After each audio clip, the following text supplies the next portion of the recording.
examination, that is in the answer writing. It will certainly help you in the answer writing, because once you imbibe the keywords and the key phrases in your answers, so certainly your answers would be precise and concise, and once it is precise and concise your answers, then you will certainly score higher marks in the mains examination. So therefore my session will definitely help you for both prelims as well as mains examinations, that is for 2020 as well as 2021.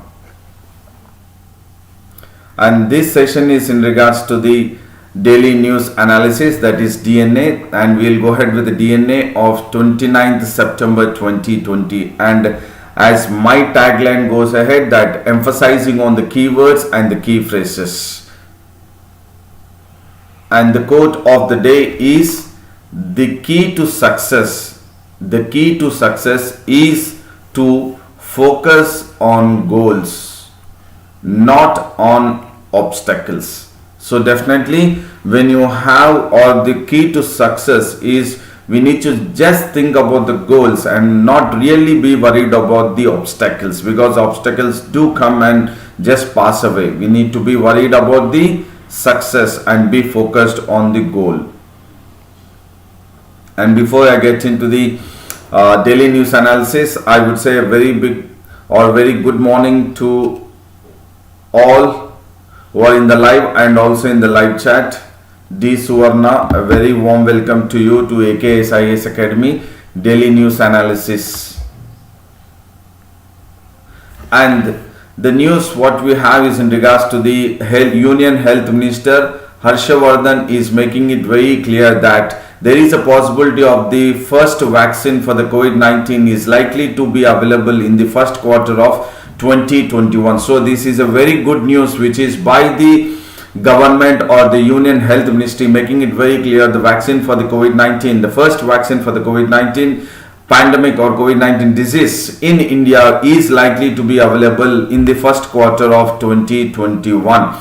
And this was, this statement he has made it while he was launching a dedicated online vaccine portal. So this dedicated online vaccine portal is the keyword here. So you as a civil servant aspirant, you need to be focusing on the online vaccine portal by the ICMR, that is Indian Council of Medical Research, has gone ahead with the online vaccine portal, and it was launched by the Union Health Minister Harshavardhan. And there you will have, in the online vaccine portal, you will have details in regards to the research studies, details in regards to the COVID-19 vaccine development in India as well as abroad, and you will also have the details in regards to the history of vaccine development in India. So the details what would be posted on the dedicated online vaccine portal is the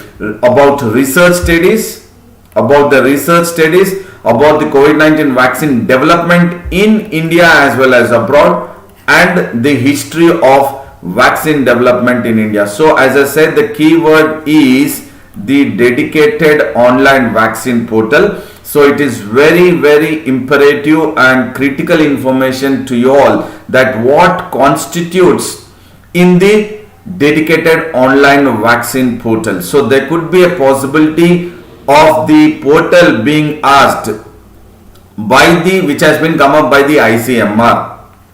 And the Union Health Minister has also spoken about the 3 leading COVID-19 vaccine candidates in India. So we have the COVID-19 vaccine candidates in India are 3, that is Covishield, Covaxin and then Zycov-D. So these are the 3 vaccines which are leading, and they are definitely mentioned in the portal. So all this, as we have discussed, the COVID-19 vaccine development in India and also abroad. So the vaccine development in India are the 3 leading COVID-19 vaccine.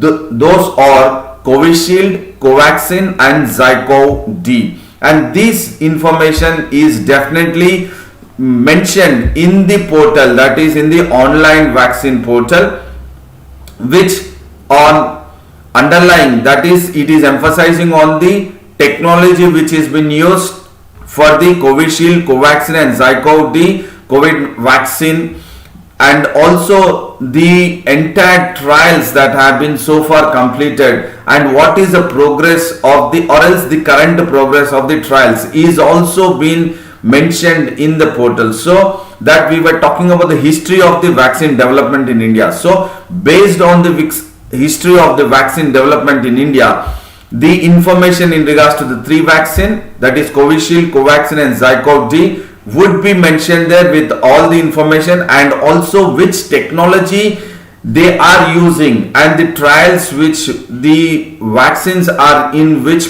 phase of the trials and which phase has been completed and what is the current progress of the trials is all mentioned in the dedicated online vaccine portal. So dedicated online vaccine portal is the key word which you need to focus for the prelims as well as mains examination. And Azmat Ahmed has also joined. A warm welcome to you, Azmat. And there is a link also which talks about the international vaccine candidates. So as we said that it is not only the vaccine candidates which are in India, but also in regards to the international vaccine candidates which are being taken up by the researchers. You'll also find that in a link which is on the World Health Organization website. So WHO website also you'll find a link which will be a part which will be providing an information in regards to the international vaccine candidate, and there are also links which are being provided so that you can get all the information in regards to the research publications, and these research publications will give an information about how the vaccine trials in India are conducted, how the vaccine trials in India are conducted, and what are the various other studies which have been taken up to make sure that the scientists are definitely getting into the mode of how to find out a vaccine for the SARS-CoV-2 virus. So definitely the information in regards to how the vaccine trials have been conducted and what studies are being taken up would be provided in the links which are pertaining to the research publications. And the portal also provides the information on vaccine for the human papillomavirus, Shigella, hepatitis, and then cholera and typhoid. So you will have all the information in regards to the vaccine, not only what we were discussing about the three Indian COVID-19 vaccine candidate, but you will also have the information in the online or dedicated online portal. You will have in regards to the HPV or human papillomavirus, Shigella, hepatitis, cholera and typhoid. And then you will also have a section in the platform or in the portal, that is dedicated online portal. You will have a section which will be talking about the use of the BCG, that is a vaccine which is being administered to the children in regards to the tuberculosis. And also the BCG is also being administered to few of the infected person of even for the COVID-19. And there you will have, a section in the portal will also have a link to the opinion papers. So you have opinion papers, and that opinion paper is what? It is Indian Journal of Medical Research, IJMR, and this IJMR is a in-house medical journal of ICMR. Please do understand, this could be again a part of the preliminary examination, that IJMR, Indian Journal of Medical Research, is a in-house medical journal of ICMR, and this is what this IJMR is, an opinion paper on the Indian Journal of Medical Research. So you have, as we discussed, you have in regards to the research publication and also in regards to the vaccine, the history, the trials, all within India and also which have been taken up abroad, that is in regards to even WHO website also we can find. And the exclusive portal will be helpful in creating awareness. So this is also very important, that the portal will create awareness among the masses in regards to how to handle the how to overcome the COVID-19 pandemic situation, or to follow the social vaccine, or to follow or to make sure that we are part of the social vaccine being implemented effectively before the actual vaccine is or comes up for the COVID-19 pandemic disease. And Sri Krishna Devara has also joined. A very warm welcome to you, Madhu. A warm welcome to both of you to AKS IAS Academy Daily News Analysis. And definitely, if you look at the caseload in India has reduced, but the peak, that is 90,000 a fortnight, which was going on, has also average number of cases has little bit come down from 90,000 to 83,875, but still India is at the top. US second, third Brazil, fourth France, and then fifth Argentina. That is the average daily cases.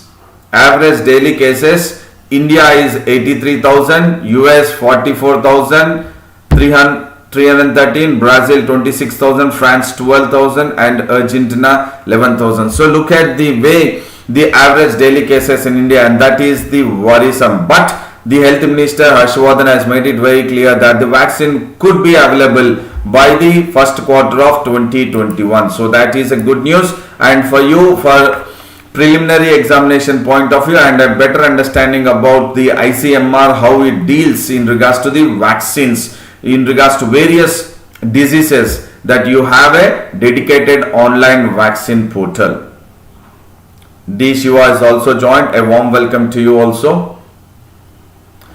And you have a news in regards to the UPSC. So UPSC, as you all are preparing, or you are all civil servant aspirants, and many of them would give the prelims on October 4th as per scheduled by the UPSC. And the UPSC is or was reluctant to postpone the civil services examination, which is due on October 4th. So UPSC has expressed its reluctance in the sense it really is not happy to postpone the civil services preliminary examination, which is scheduled on October 4th, because this has been appeared in the court, and in the court the advocate Naresh Kaushik for the UPSC. So the one who was representing the UPSC is Naresh Kaushik. He has made it very clear while he was appearing to the bench, and the bench was led by Justice A.M. Kalvinkar, and there the point made by UPSC is very clear that it is not possible for the UPSC to postpone the exam, because it has already postponed once because of the COVID-19 pandemic situation. So they made it very clear that it is not possible to defer the exams. And he said, Naresh Kaushik, who is representing UPSC, has said that deferment or postponing may nullify the objective of holding the exam. So look at the keyword here. So UPSC is really focused on the objectives.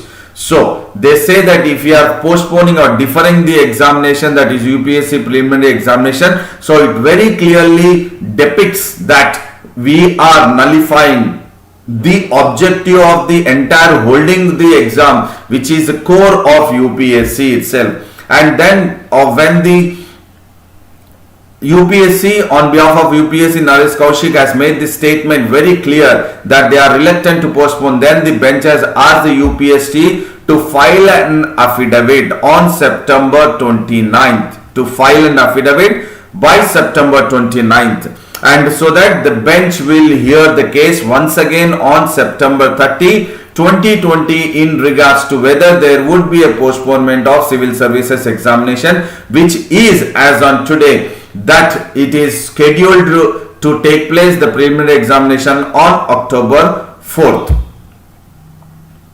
And the petition has filed some, because who has filed this petition in the court?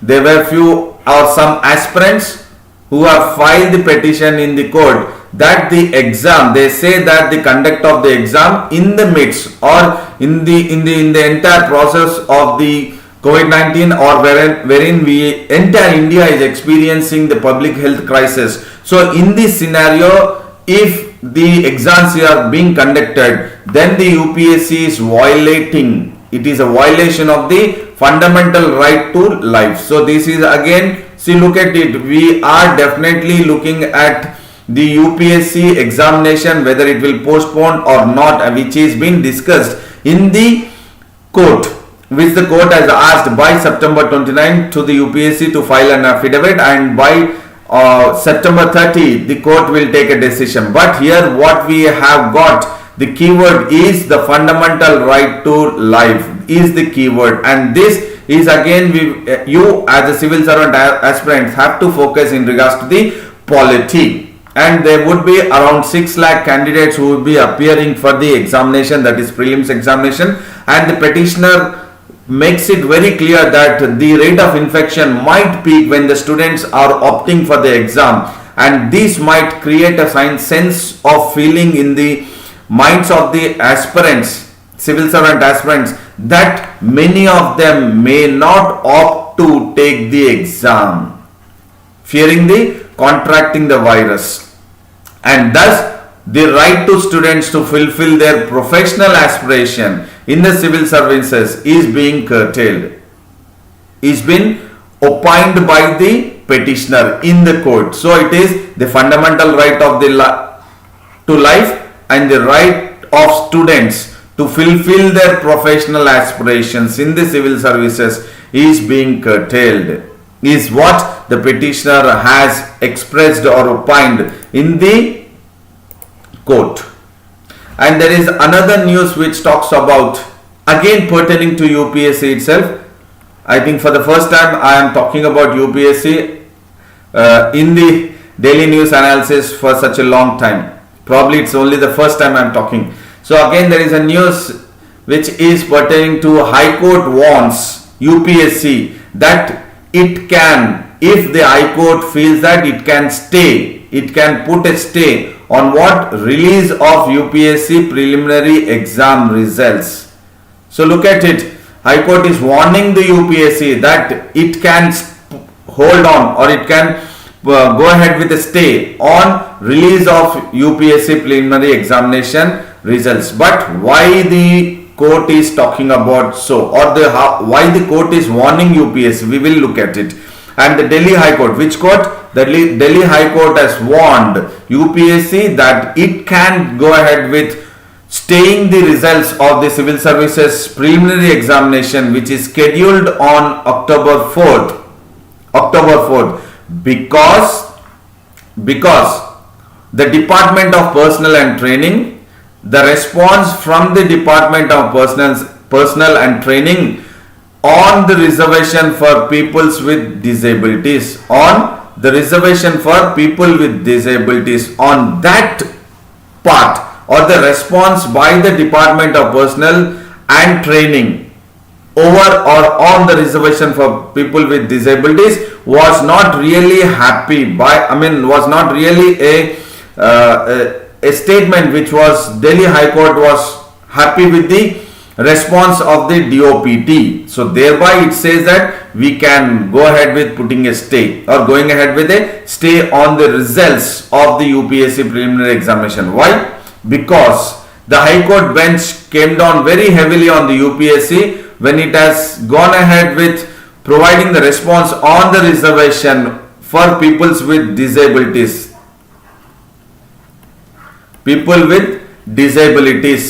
And here, when the DOPT have submitted the reservation seats for the disabled category, they said, that is what we are talking about, the response, the High Court did not, was happy with the response of the DOPT in regards to the reservation for people with disability. What is that? It said that the reserved seats for disabled category are fixed, but the total seats are fluctuating. Please do understand, there is dichotomy, there is ambiguity in the response given by the UPSC in regards to the reserved seats for people with disability. This again could be part of social issues. Reservation for people with disabilities. So it says that the reserved seats for disabled category is fixed, but the total seats are fluctuating. So the court has said that how will you keep one figure constant and another figure fluctuating? This is what the High Court, Delhi High Court has given a response to the UPSC's reservation on person with disabilities, and it says that we will immediately give a stay. The High Court is saying we will immediately give a stay, and a lot once we going ahead with the stay on the results of the UPSC preliminary examination, then it will create lot of difficulty. It will create lot of difficulty, and that is what it says, that the response has to be very clear, that it should not be that the disabled category are fixed and the total seats are fluctuating. Let there be a very clarity in regards to the reservation on peoples with disabilities, not fixed and saying again fluctuating. And the High Court was hearing to this case because there was a petition filed in the Delhi High Court against the reservation on the persons with disability, and this petition was filed by Sambhavana. Sambhavana is a registered society for disabled rights, and it has filed a petition claiming that UPSC has reserved only 24 places. It is claiming in the Delhi High Court, that is Sambhavana, a registered society for disability rights, is claiming in the court that UPSC has reserved only 24 places for persons with disabilities out of 796. And there was another, a petition again filed by the advocates, that is Krishan Mahajan and Ajay Kumar Chopra. They are also mentioning that the reservation for the disability or persons with disability is below 4%,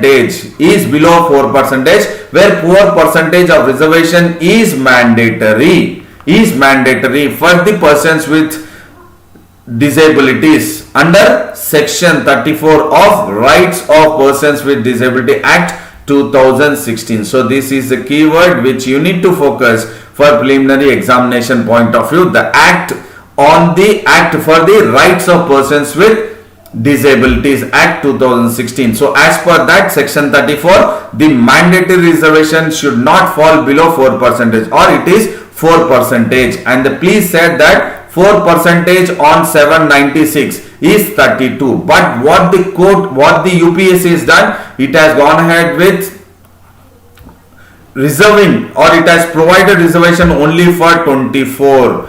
But actually 4% of the entire 796 comes up to 32. That's what the petitioner have filed the case against the UPSC in regards to the reservation against or reservations for persons with disabilities, which has to be 4% mandatory as per section 34 of the Rights of the Persons with Disability. And in response to this, the DOPT or the Department of Personnel Training in its affidavit had stated that the 24 participating services enter what the places they come under, they have also have these 24 participating services, but some cadre controlling authorities of services. There are few cadres, that is cadre controlling authority of services like IPS, DANIPS and RPF. So these, what the DOPT says is, they do not have reserved vacancies for persons with disabilities. Persons with disabilities or persons with benchmark disabilities. Please do understand. What the DOPT has responded to the court and also to the petitioners is that there are few or some cadre controlling authority of services like IPS, DANIPS and then RPF, which do not have reserved vacancies for persons with benchmark disabilities. Benchmark, look at the keyword, benchmark disabilities candidates. IPS, you all know, Indian Police Service. DANIPS is, it stands for an acronym, that is Delhi, Andaman and Nicobar, Lakshadweep, Dadra and Nagar Haveli and Daman and Diu Police Service. So you have the police service in regards to Delhi, Andaman and Nicobar Islands, Lakshadweep Islands, Dadra and Nagar Haveli and Daman and Diu. All together you have a police service that falls under DANIPS. RPF, it is the Railway Protection Force. So DOPT has made it very clear in regards to what or how the reservation is based on few in regards to the persons with benchmark disabilities candidates, and DOPT has also made it very clear that these services are exempted from reserving vacancies for persons with benchmark disabilities candidates, as per what? As per functional requirements of these services. Which services? IPS, DANIPS and RPF. So in regards to IPS and then DANIPS and then RPF. So all these three services, there is no reservation for the persons with benchmark disabilities candidates as per the functional requirement of the three services, that is cadre controlling authorities of services. And then before I get into the next topic, Lakshmo Naidu, Kirti Chapra, Ramkumar Aluwala, Reddy, Madhu, Dhiravat Shiva, all a warm welcome to AKS IAS Academy and also for the daily news analysis. And there is another news which talks about loan moratorium plan to be ready by October 1st. So we are definitely looking at this news since almost 2 weeks or so. But this is a different news. We will look at why this has been in the news once again. So loan moratorium scheme we were looking at, or else loan moratorium plan. So moratorium is what we looked at. It is a kind of temporary suspension or temporary relief. So we know that this is actually in the Supreme Court, and then Supreme Court has also given or asked the government of India to have a discussions with the RBI and the banks to make sure that how they can handle in regards to the extension of the loan moratorium scheme, and also in regards to the incurring the interest on interest. So it has asked the government of India to have discussions or the brainstorm with the Reserve Bank of India and also various banks in regards to the borrowers interest on interest and also on the sector specific loan restructuring. So it is in regards to the sector specific loan restructuring and charging borrowers in regards to interest on interest based on the loan moratorium scheme. So we know that it was ended by August 31st 2020, but no doubt again the cabinet has come up saying that it has extended for another 2 years. So in that regard, the petitioners have filed saying that the banks are definitely making the maximum use of charging borrowers interest on interest, and they are paying it, and that is a worry. And then the union government informed. Now the news is, because earlier the Supreme Court has asked the union government to have a brainstorming sessions with the RBI and the banks to make sure that how they will go ahead with the sector specific loan restructuring and on the charging of the interest on interest onto the individual borrowers or any borrowers. In response to that, the union government has informed the Supreme Court. Please do understand. In response to what Supreme Court has asked for the union government to do, union government has in turn informed the Supreme Court about the complexities in regards to the way forward, that is the expiry of the loan moratorium under active consideration. So it is informing the Supreme Court saying that we are actively considering the loan moratorium plan, and this consideration is taking place at a very highest level in the union government, and only after that we will take a decision and an affidavit will be filed with the Supreme Court. This is what the union government has informed the Supreme Court, saying that we are going ahead. There is an active consideration which is being taken up at a highest level, and after that discussion takes place or concluded, we will take a decision and an affidavit will be filed as per the outcome of the decision in the Supreme Court.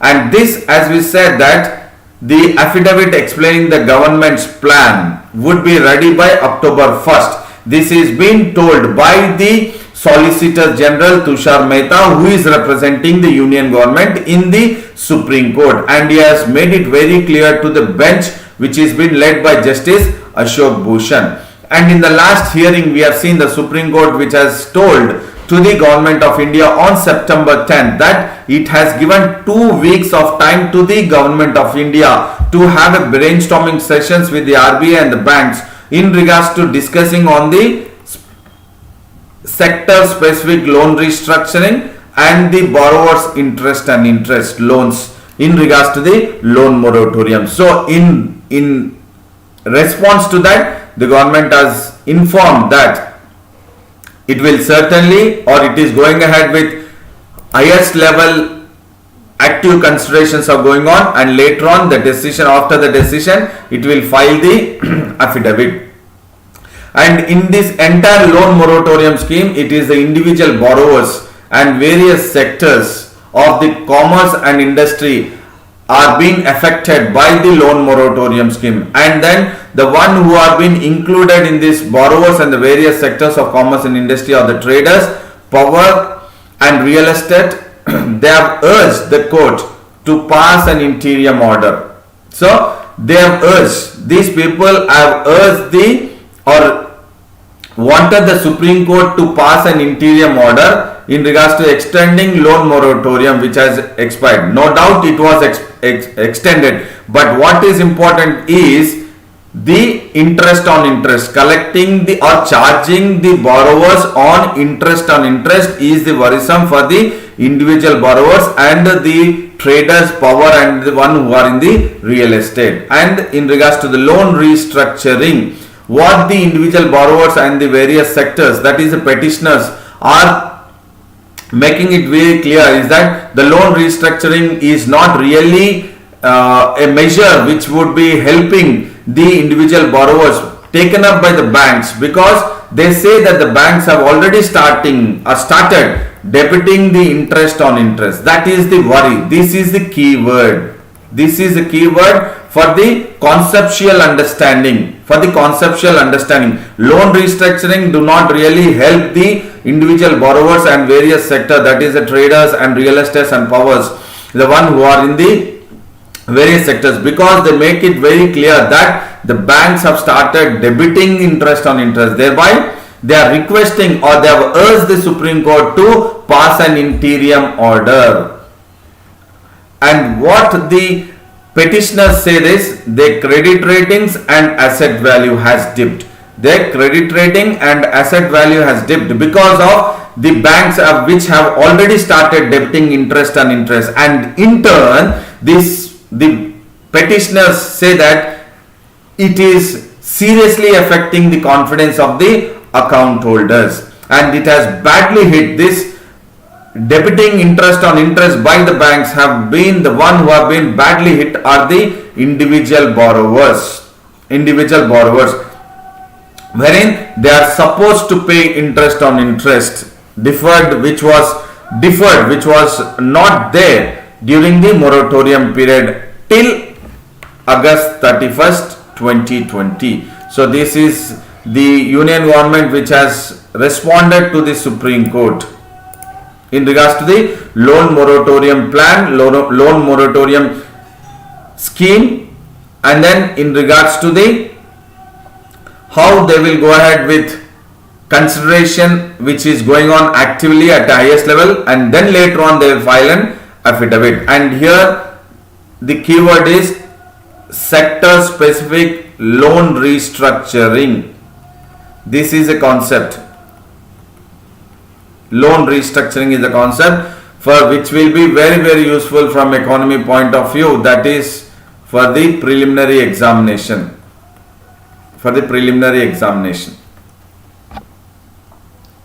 And Reddy has joined. A warm welcome to you, Reddy.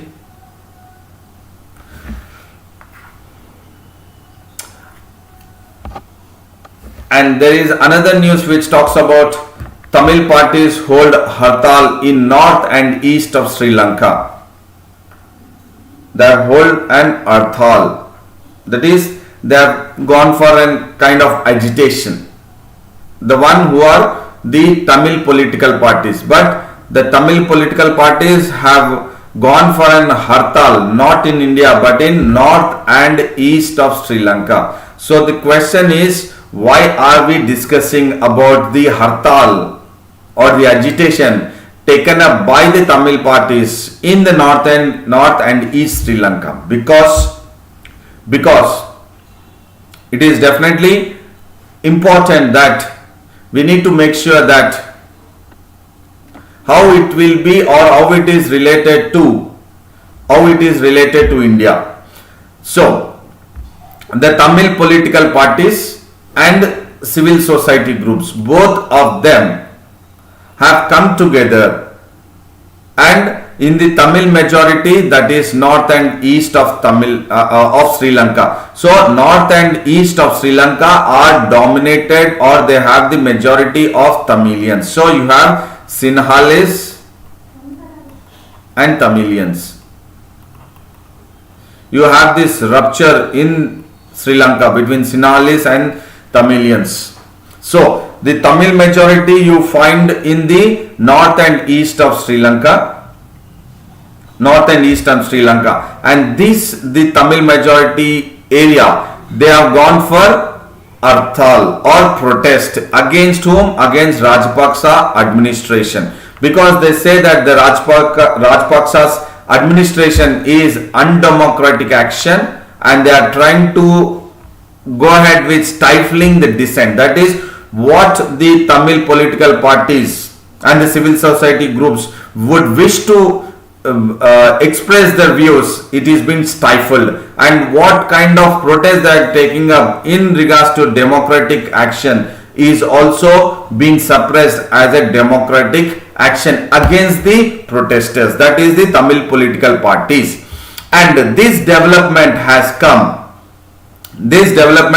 because just days after a magistrate court. So a magistrate court has barred, or it has not given an permission to go ahead with an event, that is a memorial event which the Tamil political parties would wish to go ahead with conducting a memorial event to remember Tilipan.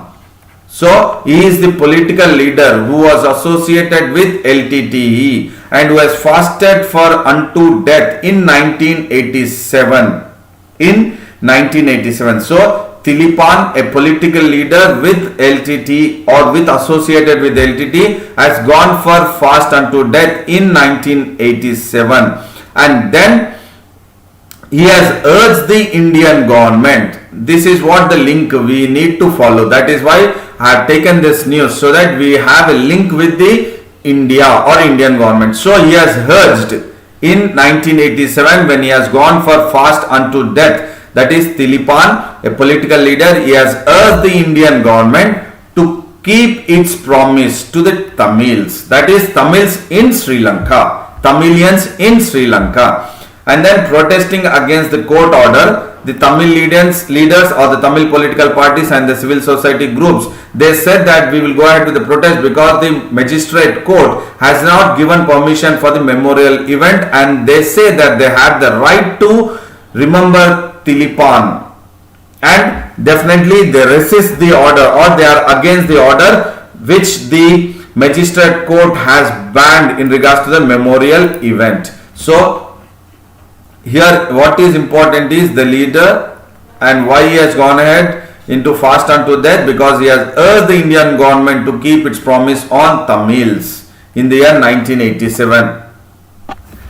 and Tilipan's resistance, that is from September 15 to September 26 in the year 1987.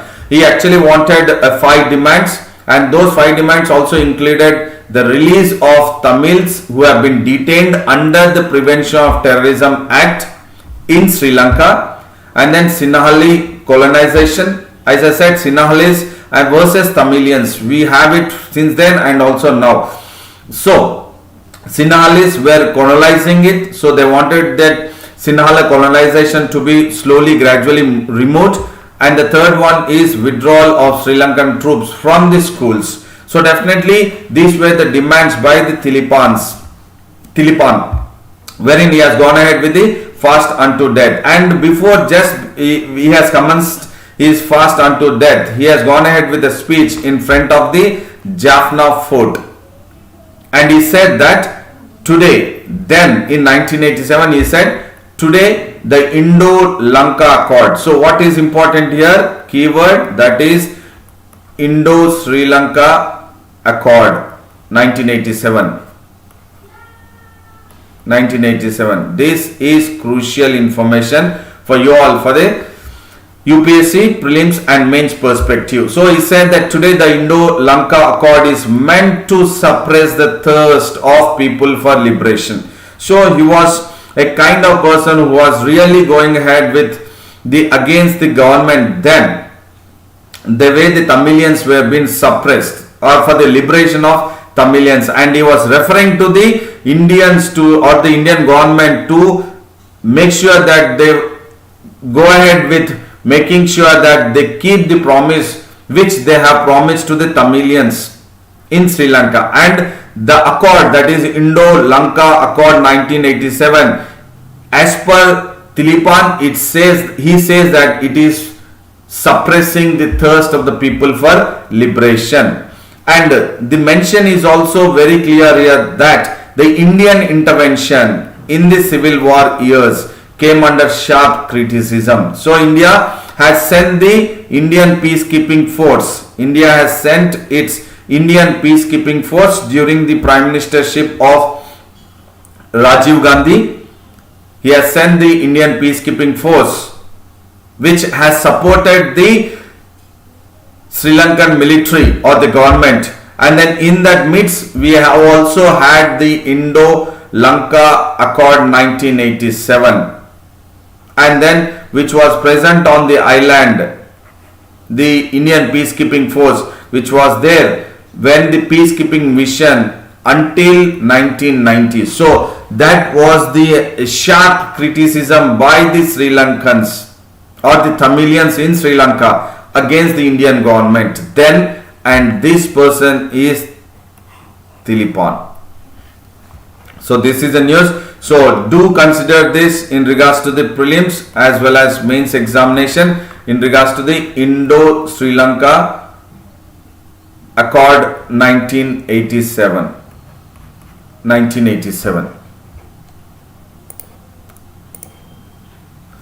And we will recapitulate the DNA of today at AKS IAS Academy. So this is in regards to the science and technology. So we have looked at the portal, a dedicated portal taken up by the ICMR. So again, this is very crucial information for preliminary examination. And then UPSC we have looked at that they do not want to postpone it. They are reluctant because it says that it nullifies the objective. And here when we are talking about, again we have looked at the Persons with Disability Act 2020. So this act we have looked at, it was actually 2016 and then later on 2016 and later on it has been, now also they are focusing it. So it is been even now in the news, but it is as per 2016 Act. And then this we have looked at in regards to the economy point of view, that is loan moratorium scheme.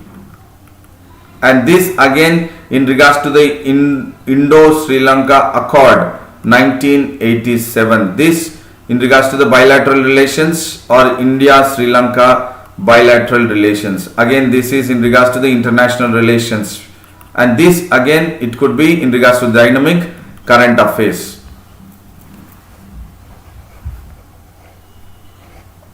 So I hope this session was definitely an informative, knowledgeable for all the civil servant aspirants. So I would say a big thank you and a good luck to all, and then do like the video, share the video, subscribe the video, and then visit the AKS IAS website, and also subscribe the Telegram link of AKS IAS Academy. And then I would again see you tomorrow at 7:30 am in regards to the daily news analysis. But before I sign off, please do maintain consistency and then stick to your schedule in regards to your preparation, and then do take care of your physical health and mental health. So I would say a very big thank you to all. See you tomorrow at 7:30 am.